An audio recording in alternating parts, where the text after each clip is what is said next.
യേശു കർത്താവിനെ കടവിലോട്ട് ഇറങ്ങി വരുന്നതിന് മുമ്പ് തന്നെ പ്രവാചകനായ ഈ യോഹന്നാൻ സ്നാപകൻ വെളിപ്പാടിലും പ്രവചന ദൂത് പോലെ പറയുകയാണ്, ഞാൻ നിങ്ങളെ വെള്ളം കൊണ്ട് സ്നാനം കഴിപ്പിക്കുന്നു, പക്ഷെ എൻ്റെ പിന്നാലെ വരുന്നവൻ വെള്ളം കൊണ്ട് മാത്രമല്ല ദൈവത്തിൻ്റെ എന്ത് ചെയ്യാം, തീ കൊണ്ടും സ്നാനം കഴിപ്പിക്കും. പരിശുദ്ധാത്മാവ് കൊണ്ടും തീ കൊണ്ടും സ്നാനം. രണ്ട് തരത്തിലുള്ള സ്നാനം. എന്താണ്? പരിശുദ്ധാത്മാവിനാലുള്ള സ്നാനം, പിന്നെ തീയാലുള്ള സ്നാനം. അത് കഴിപ്പിക്കാൻ വന്ന ആളാണ് നസ്രായനായ യേശു ക്രിസ്തു.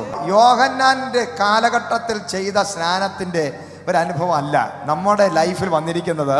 നമ്മൾ 3 സ്നാനം കഴിഞ്ഞവരാ. ഒന്ന്, വെള്ളത്തിലൊരു സ്നാനം, നമുക്ക് പിതാവിൻ്റെയും പുത്രൻ്റെയും പരിശുദ്ധാത്മ നാമത്തിൽ യേശു ക്രിസ്തുവിനോട് ചേരുവാൻ വെള്ളത്തിലൊരു സ്നാനം നമ്മൾ ചെയ്തു. ഹല്ലേലൂയ.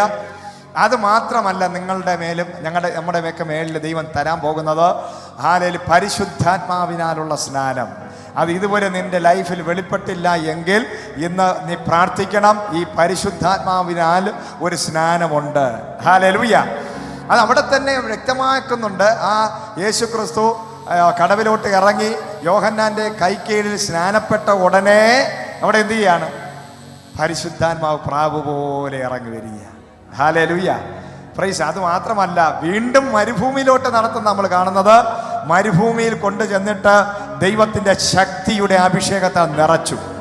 പ്രൈസ്. തീയാൽ നിറച്ചു. ഹല്ലേലൂയ. പിന്നെയാണ് യേശു കർത്താവ് ശുശ്രൂഷയ്ക്ക് ഇറങ്ങുന്നത്.